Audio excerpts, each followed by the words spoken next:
Welcome everyone to our webinar this afternoon. We're going to be discussing how does cortical visual impairment impact access. Thanks for joining us today. This time of year it's really busy for everyone, and I really appreciate the fact that you've made time for a webinar here today. My name is Michelle Lange. I'm an occupational therapist in the Denver, Colorado area. And we have a large amount of people who have joined us for today, which is fantastic. Feel free to put questions into the chat box as you have them. If I don't answer it right away, have no fear, we will get to it. If we run out of time for questions because of the large volume we have here today, certainly I can hang on at the end of the webinar for those of you who could stick around and answer questions as well. This is being recorded, and people can also watch it in that format. So this is what we're going to be covering today. We're going to talk about the impact of cortical visual impairment on our clients when they're accessing their assistive technology. We're going to talk about just what this is, how it impacts access, what interventions might be helpful, and illustrate this with a few case studies. Now, vision is very complex. I think it's one of the most complex systems that we have in the body. The visual system is part of our central nervous system.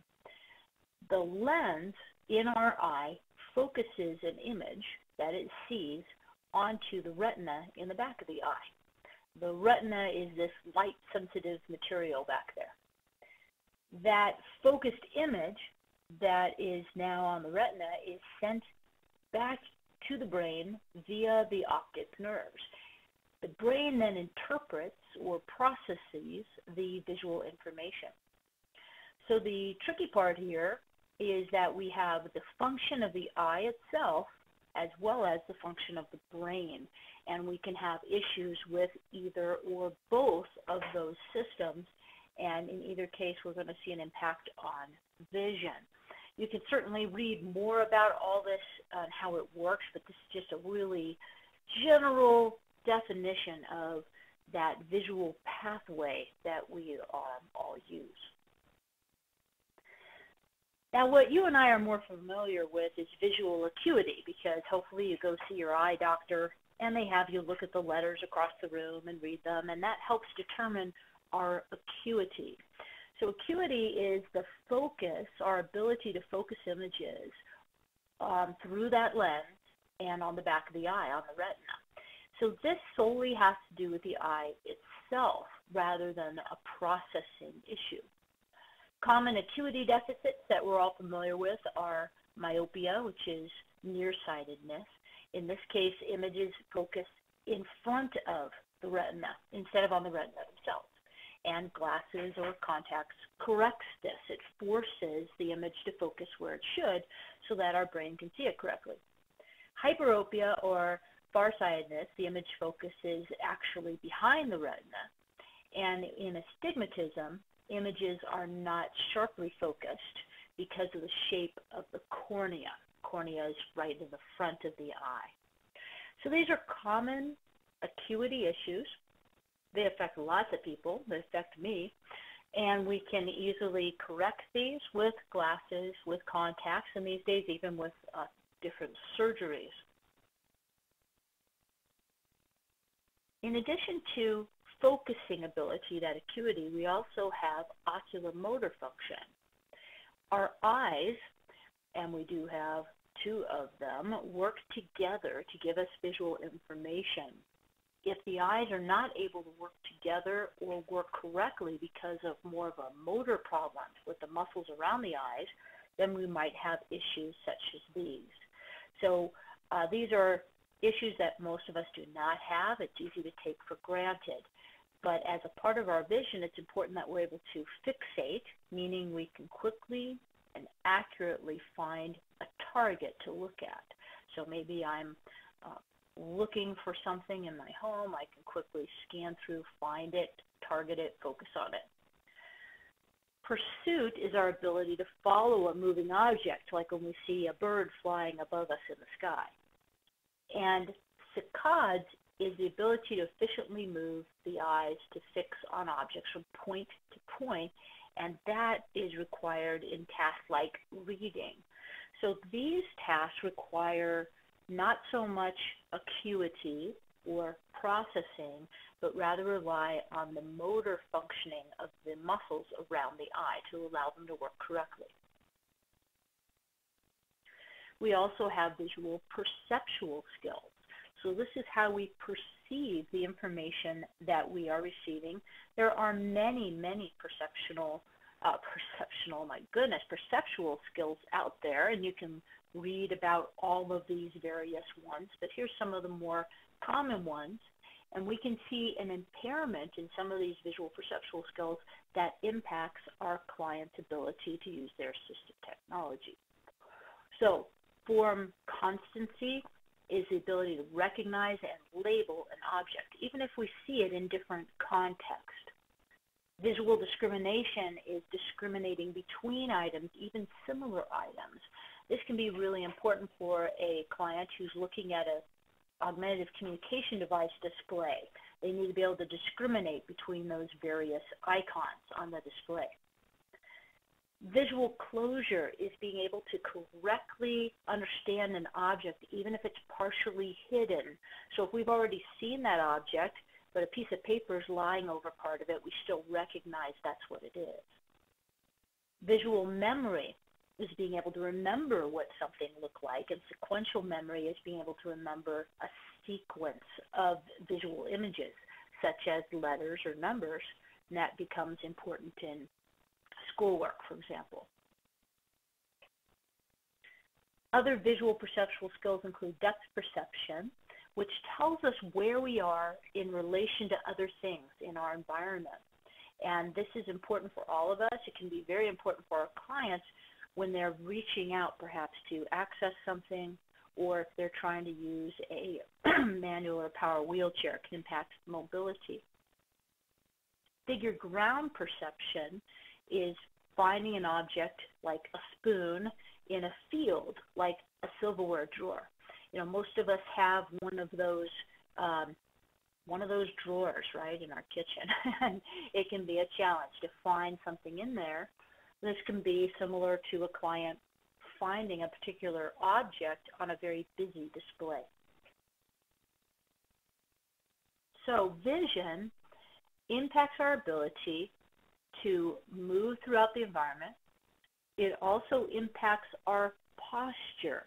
Our ability to know what upright is, upright and midline, and maintain that is based on a number of things in our brain, but vision is a big one. So that brings us up to the topic of our webinar today, and that is just what is cortical visual impairment and how does this impact our clients? Well, I bet a lot of you already have heard about CVI and are working with clients who have this condition. Let's just review. Cortical visual impairment is sometimes called cerebral visual impairment. It's a neurological problem in the visual processing center of the brain and in the visual pathways of the brain. So everything past your eyeballs. So we've already talked about the function of the eye itself, ocular motor skills, visual perceptual skills. Now we have this processing issue where all that information has to go along the visual pathways to the processing center and be appropriately perceived. This is not a physiological problem of the eye. The eye sees the image, it sends it to the brain, but the information is not processed properly due to abnormal brain function. So what causes CVI? It's typically caused by a lack of oxygen, by injury, or by infection of the area of the brain that performs this function. And so there's damage to that area that causes a lack of proper visual processing function. This is common in clients who have cerebral palsy, who have hydrocephalus, and hydrocephalus can be seen often in people with spina bifida, It can be seen in people with brain injuries and in people who have had meningitis.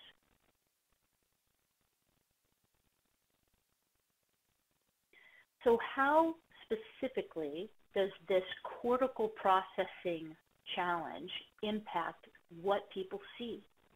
Well, this is really hard. I tell you, maybe you felt this way too. There's many a time where I wish I could crawl inside my client's head and see what they can see. It would sure help me to better make decisions about my interventions, but I can't. So I have to keep in mind these generalities.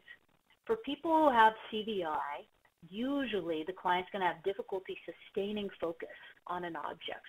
So this client might sneak glances at something, but not really sustain that visual contact, that visual focus. The client may also have difficulty filtering out peripheral visual information. So if there's a lot of stuff around me to look at, I might have difficulty not seeing that peripheral information and only focusing on what's in front of me. Certain colors and contrasts may be easier for this client to see, but there's not one single color or type of contrast that works for everyone with CVI. Vision tends to fluctuate throughout the day, so this is also very challenging from an access standpoint because how my client is interacting with a task this morning might change some this afternoon and can change over time. So that's something to keep in mind too. If I'm working with a client who's struggling with a task right now, I know that perhaps over time, even in several years, we might want to revisit a task to see if there's been improvement. And then finally, visual responses are often delayed. So the client may be able to process information and respond to it, but there can be a delay. And again, it's due to CVI.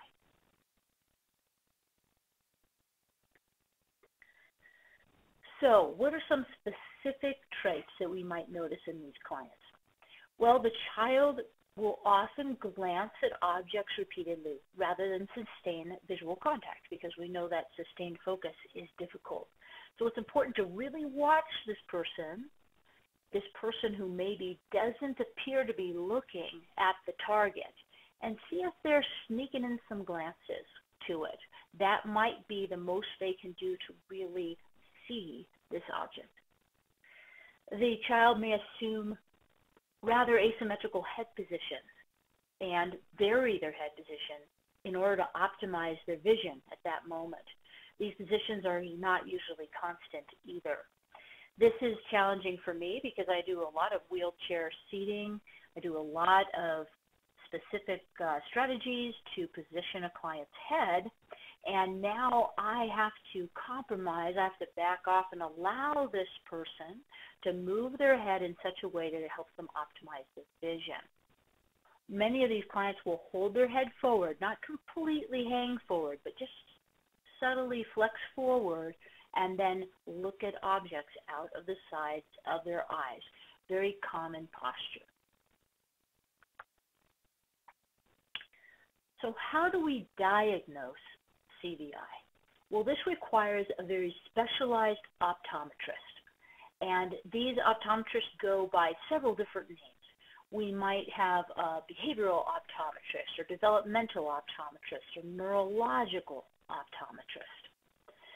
If you need to find out who in your area is able to perform these assessments, you can go to NORA, the Neuro-Optometric Rehabilitation Association, and I have the website here on this slide. Through NORA, you can see who in your area, again, can perform these evaluations and refer your clients there. Testing is possible even on very young children and children who are nonverbal. There's a lot these specialists can do to get a good sense of how the eyes are responding, how the brain is processing information, even without a lot of feedback, direct feedback from the client. And that's very, very helpful. I often refer to the physician in our area who does these evaluations. It really helps me to get as much information about how cortical visual impairment is impacting my client to get as much information as I can to plan my interventions. I also refer if I suspect CVI and I know this needs to be confirmed. Can we treat cortical visual impairment? Well, unfortunately, CVI cannot be corrected with corrective lenses or with surgery. Vision therapy can be helpful by someone who knows what they're doing, of course. This is something that requires some specific training and experience. And there's other accommodations we can offer to try to assist our client, and we'll be talking about some of that later in this webinar. Remember, CVI can improve over time, so it's important to keep an eye on this client and see if our interventions need to change according to the client's needs.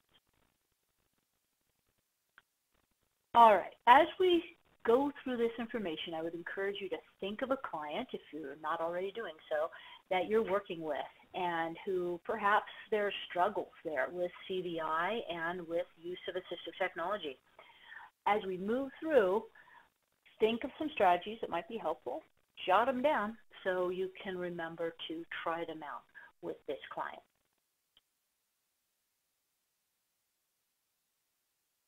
All right, I'm going to answer one question here.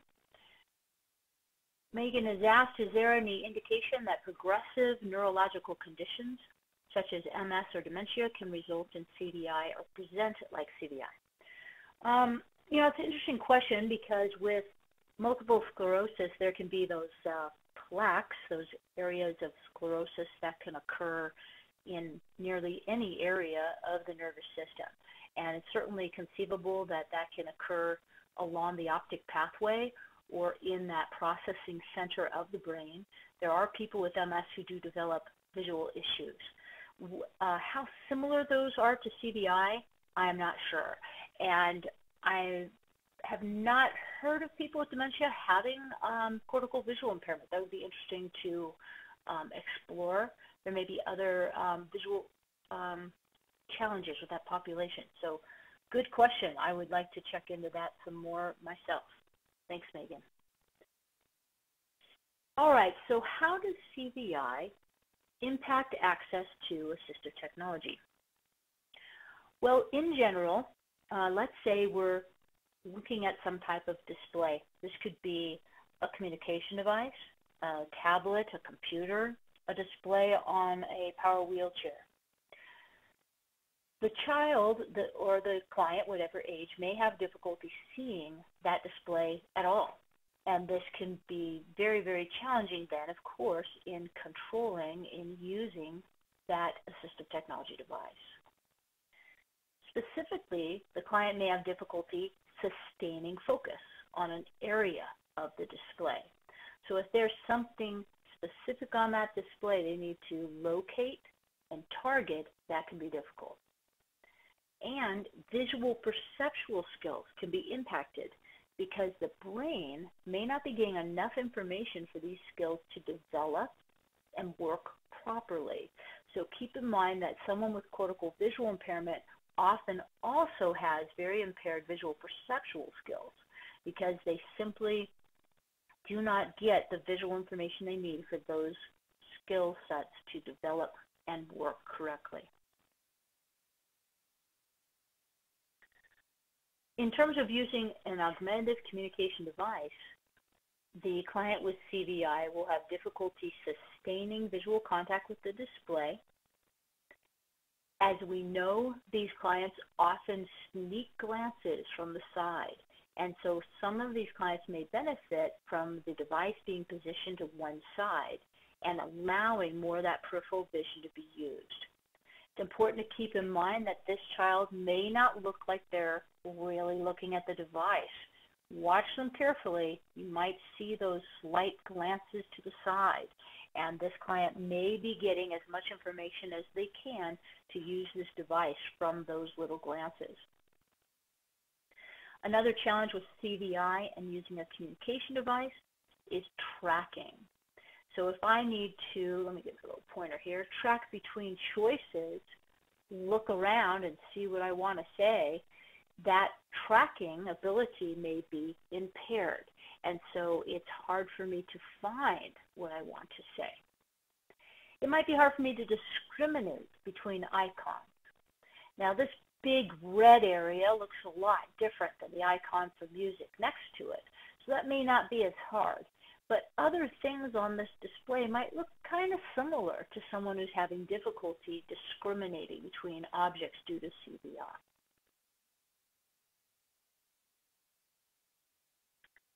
Now, in terms of access methods, direct access is often not possible for someone who has CVI because, again, this person needs to visually track between their options. They need to be able to discriminate between similar looking options. They need to be able to see them at all. And to activate that choice, the client typically has to sustain gaze on their desired target while they reach out and touch it. And that can be really difficult for people with CVI. Eye gaze.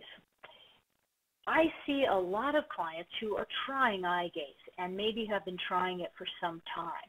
But many of those clients also have cortical visual impairment, and sometimes eye gaze at this moment is a bit out of their reach. Eye gaze is often not possible for clients who have CVI because, again, just like with direct access, the client needs to visually track between potential choices. They need to discriminate between all these little icons or words on here. And then they need to, and this is key, sustain focus on a spot in order to activate it. They need to dwell on that spot. And that is perhaps one of the most difficult things to do when you have cortical visual impairment. So many people with cortical visual impairment are going to have difficulty with eye gaze. Another challenge with eye gaze for people with CVI is, again, these clients will tend to hold their head in an asymmetrical position in order to try to see the display as well as they can. Well, those head positions can sometimes make it difficult for the camera on the device to track this person's eyes. Standard switch access is often not possible either because the client still has to track between choices, discriminate between choices, and then watch as the scan moves through potential options and then hit the switch at the correct time. Vision can really get in the way. But what is possible is auditory scanning. So now the client can activate that switch but hear their choices. They hear a cue to let them know what their choices are without seeing the display at all. Now, if the client has some visual skills, great. They can use them to help with this task, but it is absolutely possible to use auditory scanning and not see the display at all. So again, hit a switch, start the scan.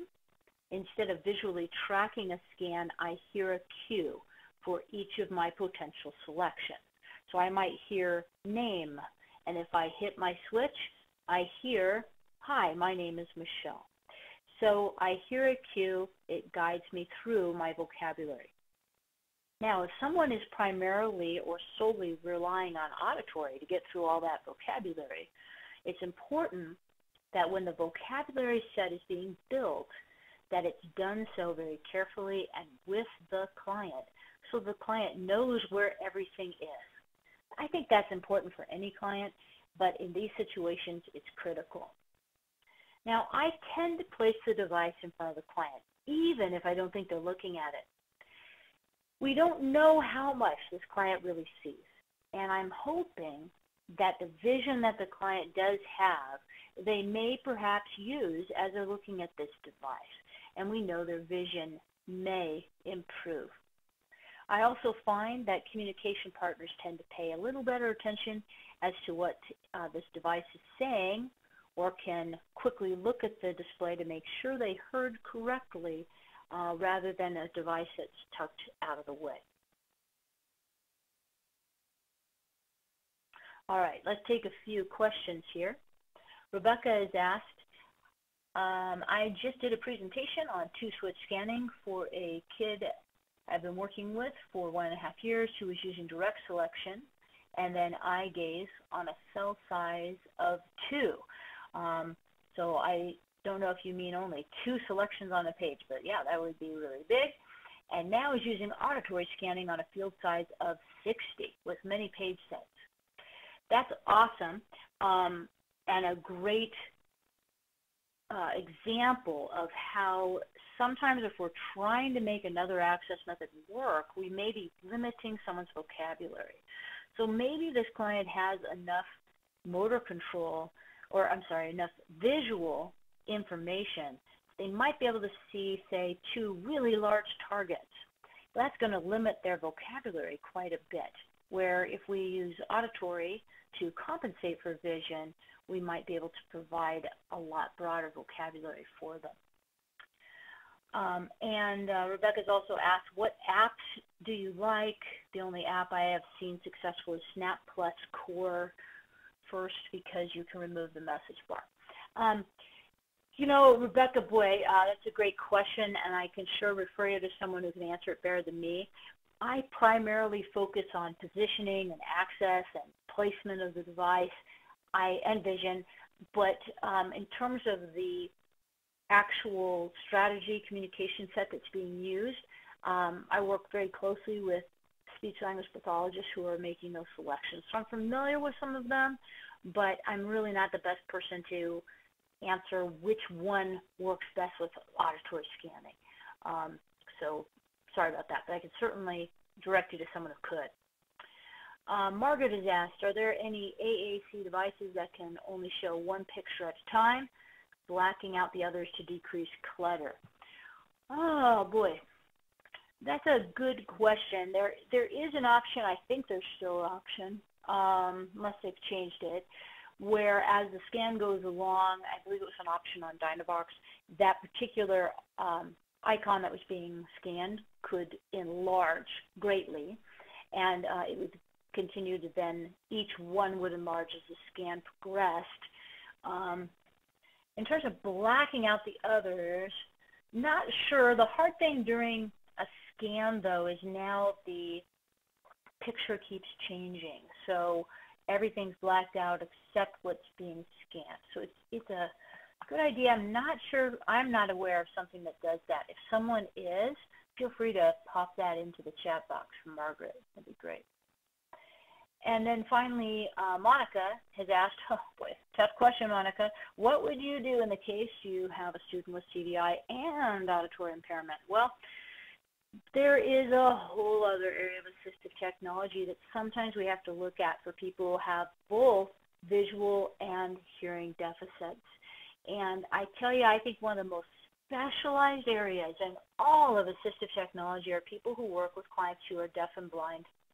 Now, we often see clients who have some visual impairment and have some hearing impairment. So, of course, it's going to depend on how significant each of those are. But if there is not enough hearing or enough vision for us to really take advantage of, we need to seek out those specialists and work with them. Very, very challenging area. And if we have motor issues on top of it, very difficult, very difficult. Okay, don't have any more questions at this moment. I'm going to go ahead and flesh out some of this information through a case study. So this case study is about a young man named Colton. Colton was initially seen when he was about 2.5 years old. He has periventricular leukomalacia, which tends to fall underneath the cerebral palsy umbrella. He also has a genetic condition called mosaic duplication of chromosome 15. This is Colton, and this is Colton's twin. Colton and his brother were born at 34 weeks, spent 3 months in the NICU, but you can see Jack is a very functional young man, and Colton has more significant impairments, and they have a more recent younger brother here. During his stay, well, actually, just after his stay in the NICU, after his discharge, Colton stopped breathing and required resuscitation, and so also perhaps has an anoxic injury. So Colton was referred by his early intervention caseworker for an AAC eval, and during that initial eval, a referral was then subsequently made to myself for positioning and access to a speech-generating device, communication device. Now, I always try to start off with positioning. If our client is positioned really well, they can be as functional as possible. So I wanted to check and see how this little fellow was positioned. So Colton has very low muscle tone, particularly in his trunk. So he has very floppy trunk, very hard for him to keep himself upright. He had an adapted stroller, but the seating within that stroller wasn't providing adequate support for him. He also at times used a special tomato adaptive seat, and he's positioned in that here. In the special tomato, I've rolled up a little receiving blanket to try to give him a little more head control. And my hand is kind of shoved down here on his trunk because he was really leaning to the side, trying to give him just a little more support to see what type of positioning Colton could benefit from. In both the adaptive stroller and the special tomato, Colton was in a significant posterior pelvic tilt, so his bottom is slid down and forward, and a kyphotic or flexed trunk. And this was leading to neck hyperextension when he tried to bring his head upright. He has CVI. You can see he's also wearing glasses to help with some acuity issues as well. So again, I rolled up this little receiving blanket, placed it behind his neck to improve a little more support at the base of the skull. And I removed my hand from the right trunk and put a diaper in there to limit his leaning in that direction. So sometimes it's helpful to have a newborn little brother. You can just snag some creative positioning equipment. But we knew that Colton needed more support than this, and so we evaluated him for a new seating system. Colton, eventually, we recommended a molded seating system for him called the Aspen Seating Orthosis. This provided the intimate contact that's molded to his body support that he needed to give him adequate postural support and alignment, to give him stability, and to distribute his pressure as much as possible so we didn't have red spots developing. When I see a very young client like this, or really just about any age client, I really need to think about where this client might be 5 years from now, 10 years from now. And even though Colton's very young right now and still symmetrical, we knew he was at high risk for developing some asymmetries, particularly in his spine. It was important that we provided adequate support for him. We then looked at his access. Colton had been trying to use a switch with his right hand, but he couldn't do so independently. So someone was going to have to grab his hand and push it on the switch, and that's always a challenging situation. We needed him to be able to do this independently. He also tended to use that ATNR, that asymmetrical tonic neck reflex, to force his hand towards the switch. Well, he did that by turning his head, which creates more extension on one side of his body. That helped to extend his arm, but it pulled his eyes away from the technology in front of him. He does not have enough motor control to use direct access, and his vision is too impaired for him to use eye gaze at this point. He simply cannot see that level of information to use it in this way or sustain that gaze, visual gaze. So he required auditory scanning, and I needed to find a spot where he could access this switch. So we're going to take a little break here and listen to his mom, Lindsay, explain about how she felt about this portion of the evaluation, and she does a great job. The switch, I was trying to stand up for him and say, oh yes, he can use a switch, use his hand all the time to activate the switch, because I wanted them to believe that he could do it because I knew he could. And it wasn't until we came here and talked. Previous therapists had mentioned hitting it with the side of his head, but I immediately was like, well, he can use his hand. So it wasn't until meeting with Michelle that we realized, and the way that she approached it, where would be the best position for the switch where he would not get fatigued. Yes, he can use his hand, but to consistently be able to scan and be able to use the switch and to use the talker, where can we put that to consistently do it? Because he also has a lot of big movements with his hands and pushing, his tone, and so using his head seemed to be the best option. And I was on board with that because it was explained in a way of not limitation. He can't use his hand, so we're using his head. It was he can, but this is the best place for him.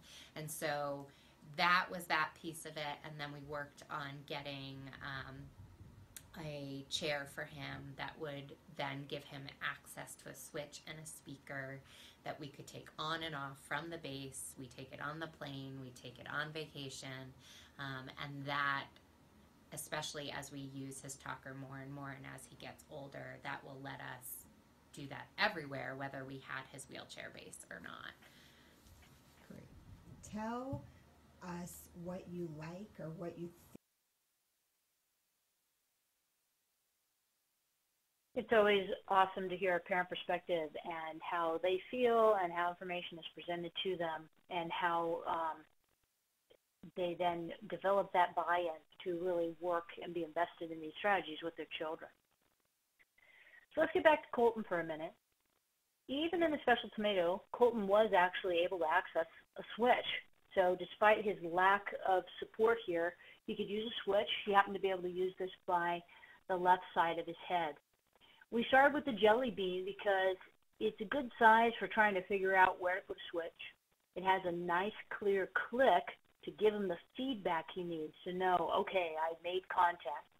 And we started this by his cheek. Now, I don't like leaving a switch by the cheek very often because it tends to be in your face a little bit, but we wanted to start off with lots of feedback. This allowed him to see the switch and feel it on his cheek. As he got older, he's not very much older now, but we've been able to move that switch back on his head a little bit, and he has a spec switch, which is a little smaller. The right side of his head wasn't a good option. He tends to lean to that side, and that means releasing the switch would be more difficult. And he began accurately scanning using auditory cues in a very, very short time. Did a great job. So Colton, let me get my pointer here, has a switch by the side of his head. Now you can see right here. It's large, see, because it's black and it's against this black head support. But this is Colton in his new seating system, in his new manual wheelchair. And attached to his head support is a swing-away bar that mounts his switch. He also has a speaker mounted on the other side to allow him to hear his auditory cues. We wanted to explore power mobility for Colton. We decided that we'd work first on communication and see if his vision improved some, but we do want to explore some power mobility options for him. Also, when he gets more medically stable, he struggles a lot with his medical status.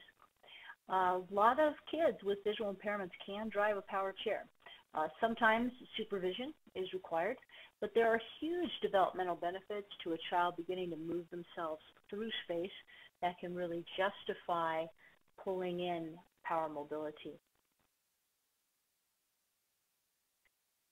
So initially, the family used their iPad with a borrowed chat wrap case, and then used the Go Talk Now Plus communication application. And this was selected because of its ability to use auditory scanning. It was pretty affordable and easy to program. The switch mount and switch were funded through insurance, and the switch interface, we used early intervention funds. Colton listens to his choices through auditory scanning. and he sometimes looks at his device. It's hard to know how much he sees, but we're hoping this helps his vision. And you can see here he's chosen to look at his device. He's sitting with his brother Jack, who's being his temporary communication device mounting system. And that's really motivating for Colton. He loves to play with his brother. So his ability to communicate helps him participate within his family and participate in numerous environments. So starting early, getting moving with some communication, despite his visual issues, was very, very important. So let's watch another video, and this is Colton using his device. Catch these bunnies. You want to ask Jack a question again? You hit your switch. There you go. Jack, what are you doing? So you can see he still needs to work on head control a little bit. Most of the time he can keep his head up, but he's able to activate that switch, go through his choices, listen to them, and make his selections. And here's just some examples of some of the vocabulary pages that Colton is using right now. And again, he's doing a good job. He's 3 now and using his communication device very well. Okay, I have another case study. We're going to take a break here and answer questions because we have a lot of them. Kristen has asked, I have a student who is visually impaired and is also blind. I'm having trouble with him stimming on objects and also tossing items to the floor. And then clarified, that he is blind and has an intellectual disability. So if you have a student and you're working towards perhaps communication, for example, and instead the client is stimming and throwing things around, that can be quite challenging. What you might need to do, and this is of course a very general comment due to the format we have today, is first you might need to, it's hard to say what to do first, but there's a couple of things to consider. First is sensory. If this student is not getting visual information and is, quote, stimming on objects, they might be seeking out some sensory information. And there's certain sensory strategies that can be very common for clients. So I would work with the OT on the team, if that is not yourself, to develop some sensory strategies to help calm this person down somewhat. Then you might need to spend some time developing switch skills, helping this person see that they really can control things, and then move towards something like communication where you can build in the auditory information. I did a webinar recently for AbleNet about developing switch skills, and that might be helpful. I hope that helps. Ashley has said, thank you, Ashley, for answering this question someone asked earlier. You can hide icons, and that blacks them out on multiple devices and apps. I believe the NovaChat and Tobii Dynavox systems allow you to hide icons or just create a black icon without a speaking cue. So I guess you can hide those icons. Now, I think the original question was, can that icon be hidden until it is scanned, and then it would pop out? I'm not sure if you could do that. If you know that, actually, that would be awesome. Kelly has said, the kiddo I work with seems to benefit from movement to help him attend to an object. So, for example, he is being moved back and forth in his chair, and the object we want to focus on is moved side to side. I was given this strategy by the vision teacher working with him, and it seems to help him. Do you have any experience with this that you could speak to? Any other strategies you would suggest, or do we continue to doing trial and error tasks with him to see what he responds best to? Kelly, if you could quickly type in there for me what your goal is. What are you trying to accomplish with this young person? That would be helpful. Our CVI affects this, but our brains are wired to notice movement. And sometimes if something is moving, it might be easier for someone to see. But again, people with CVI are going to have then difficulty tracking that. And some kids attend better when they move because of the sensory aspect of that. But feel free to give me a little more info about what your goal is. That would be awesome. Megan has mentioned, have you considered using the Go Baby Go card to start Colton's introduction to independent mobility? Yes, we have. We are just waiting for a few other things, and absolutely, that's our next step is an adapted ride-on vehicle. And then we'll hopefully move towards a powered chair depending on how he does with that. Let's see. Nora has asked, what is the white piece of equipment used to connect the switch to the iPad? That is called the Tapio, T-A-P-I-O. It's a interface to allow that switch interface. And Joanna, I think that's your question as well.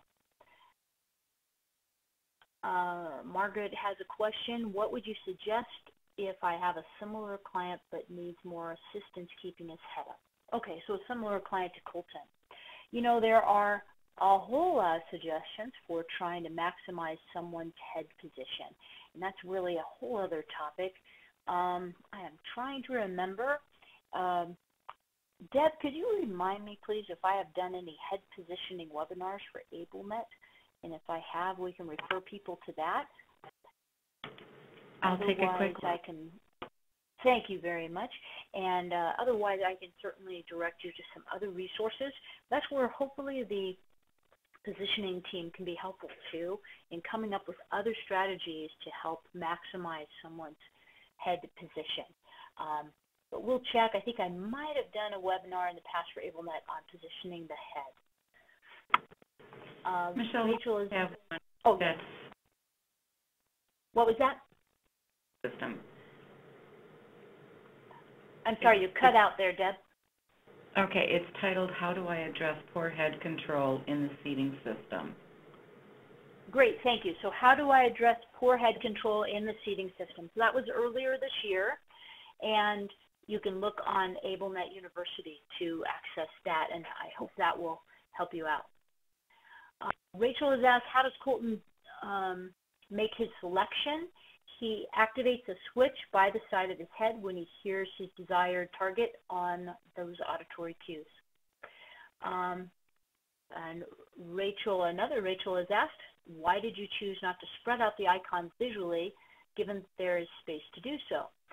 Well, that's a good question. When we were looking at the example layout for Colton, there isn't a lot of space between the icons. You can change that, certainly.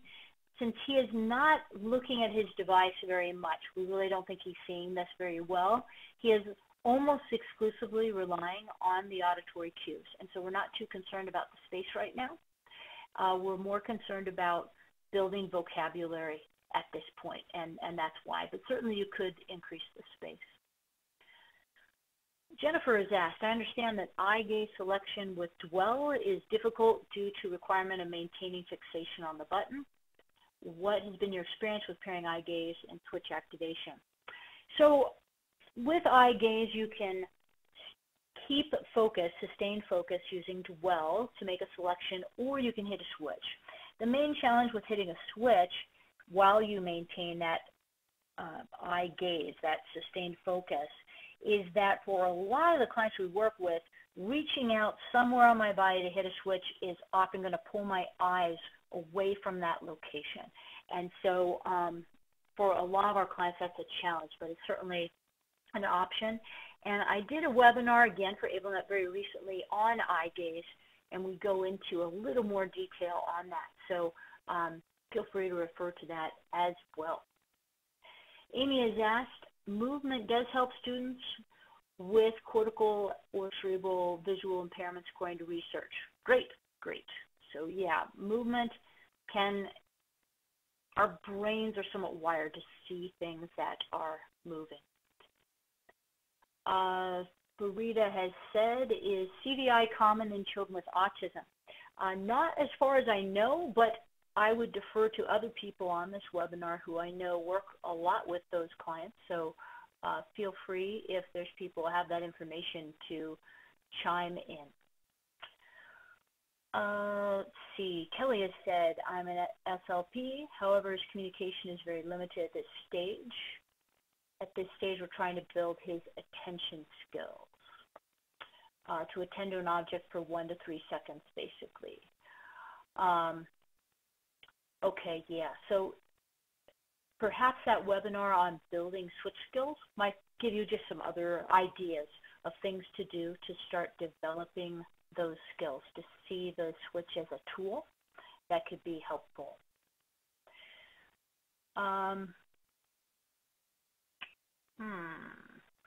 Okay, let me see. Sheila has said, and leans to right hard to get movement for hitting switch on the left. Sorry, we have so many questions right now that I'm getting a little just disjointed with some of the ongoing conversations. So if you, in general, if you have a client that's really leaning hard to one side in order to kind of build up that momentum and get to the left, just in general, it might be important to relook at their positioning to see if they have the stability they need, or relook at that switch placement. And Sheila has also asked, does black background help for vision? That color contrast can be very helpful for people who have CVI. The particular color can vary sometimes between clients, and sometimes black isn't always the best contrast, but high contrast can be helpful. Rachel is asked, just clarifying with Colton, so he uses automatic scanning and then presses the switch when he hears the auditory cue he wants. Yes, that is correct. So at this time he's using one switch, he hits it, he listens to his choices until he hears what he would like. Corey has asked, how many choices does Colton have at one time? The amount presented here. You know, he continues to make progress, and so he now has several pages of information. Some of these now link to other activities. I'm not sure his current total amount of choices at this time. I'd have to check with his speech language pathologist who works with him, Jill Tolman, but more than this. Alicia has said, in the picture, Colton's device is laid flat. Is this typical, or was that done for the photo? So back to our video. I'm going to make it quiet. I'm going to ask Jack a question again. In the video, his device is laid flat. Usually it is mounted. I think his mount may not have been on the chair this day. And you can see he's not really looking at the device at all. When it is in front of him, I'm going to go back to a picture of him with his brother Jack. Here he happens to be looking at his device. And there's a good chance, as some people have mentioned in the comments here, that he's noticing some of the movement. This is a little video. And he does look at his device at times, but not as a general rule. All right, and Andrea said, I believe that eye gaze can be activated with a blink as well as dwell. This has worked better for a couple of my kids. That's great. Yeah, depending on the eye gaze system, there are a couple other options for actually making that selection. It would be something the client obviously has to have within their skill set. So great. Someone had asked earlier about CVI and autism, and Amy has made a comment that autism and CVI can oftentimes be confused because of behaviors. And that's really a great point. I think there's a number of conditions out there that might present similarly with some of the symptoms but have a very different cause. Amy also mentions that children with CVI have visual field deficits and often need items brought up into their working visual field. Again, I find that that's where it really helps to have those neuro-optometrists to do those tests to give us a sense if there's a certain visual field that works better for a client. Jennifer has a good comment here that there's new research coming out showing increased frequency of CVI in children with autism, and even linking a lot of their behavioral issues to the visual environment. So never seems to be consistency when it comes to answers about autism at all, but that's interesting. So if this is something you're working in, if you're working with kids with autism and you're concerned about possible CVI links there, it might be good to look up some of that research. I'm going to answer one more question and move through a little more of this information. Kelly has said, can CVI resolve over time? I've read that people with CVI see differently each day. How would you set up icons if this is the case?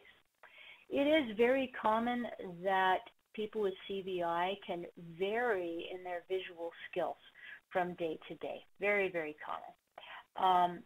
What I've noticed is that some kids do improve over time. It's very hard to predict how much they will improve. In terms of setting up icons, what I would recommend in general, because I'm not the person who's doing that, is setting it up for that worst case scenario when this person is not having their best visual day, so that it will work for them on those good and bad days. All right, we still have a few minutes here, but I want to make sure we get in our take-home message. Cortical visual impairment can obviously impact a child's ability to access their assistive technology device. And each kiddo, and this goes for adults as well, is unique. And evaluation by those neuro-optometrists is going to provide more information and direct our intervention. So important to work hand in hand with those folks. And the auditory piece of this is obviously very critical to make up for, to compensate for lack of vision. I have a suggestion for you to think about too. In your spare time, right, we all have lots of that, maybe grab a communication device that has some basic vocabulary on it, set it up for switch access and auditory scanning, and then try and navigate through the vocabulary without looking at that display at all. It's really a great way to get a better sense of how challenging this task can really be and how important it is to provide adequate training, adequate time, and adequate involvement so the client knows where to find their vocabulary independently. Okay. I'm going to I want to make sure I thank you very much. I know everyone's super busy, and I really appreciate your time. And make sure you have my contact info. So with that said, I'm going to continue going through questions. We do have a lot of them. We are almost at the top of the hour. If you need to leave, I want to be respectful of your time. Please feel free to do so. If you have questions, hang on, and I will answer as many as I can. Thanks, everyone. Okay, so Kristen has said, is there a list of skills from basic starting points with students? I try switches, cause, effect, etc. I wish I had a list to reference with a hierarchy of skills. It would help me with goal writing, etc.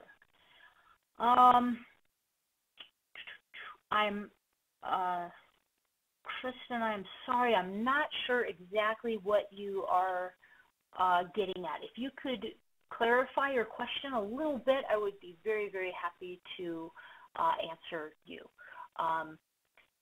Because I'm not sure what if you could again say what your goal is, like, for example, access communication.